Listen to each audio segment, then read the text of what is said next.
Ever found yourself being told a ghost story by a friend and thinking to yourself, that's not so scary? I found myself in that exact position many times over the years, and although some would argue that I'm getting too old to be paying attention to such stories, I often found myself bitterly disappointed at my friends' efforts to scare me. That was until my buddy Frank decided to tell me the story about the sad girl. Upon hearing the name, I instantly thought to myself, Frank, you poor soul, you've fallen right into generics before you even began. But I still allowed him to continue his story out of fairness. Frank told me about this sad girl.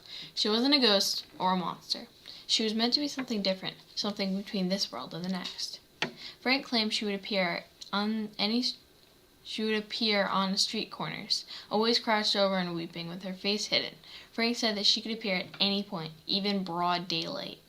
I had to hand it to Frank. That was a little different from the usual "don't go out at night" scares my other friends used. Frank said that the sad girl would just sit and cry until someone approached her, at which point she would disappear. Frank added after the encounter, most who saw the sad girl would have an accident of some description, rarely fatal, but enough to cause alarm, such as breaking a leg or similar. I congratulated Frank on his story and decided to make my way home, convinced that while Frank's story was definitely one of the better, it wasn't going to scare me much in the long run.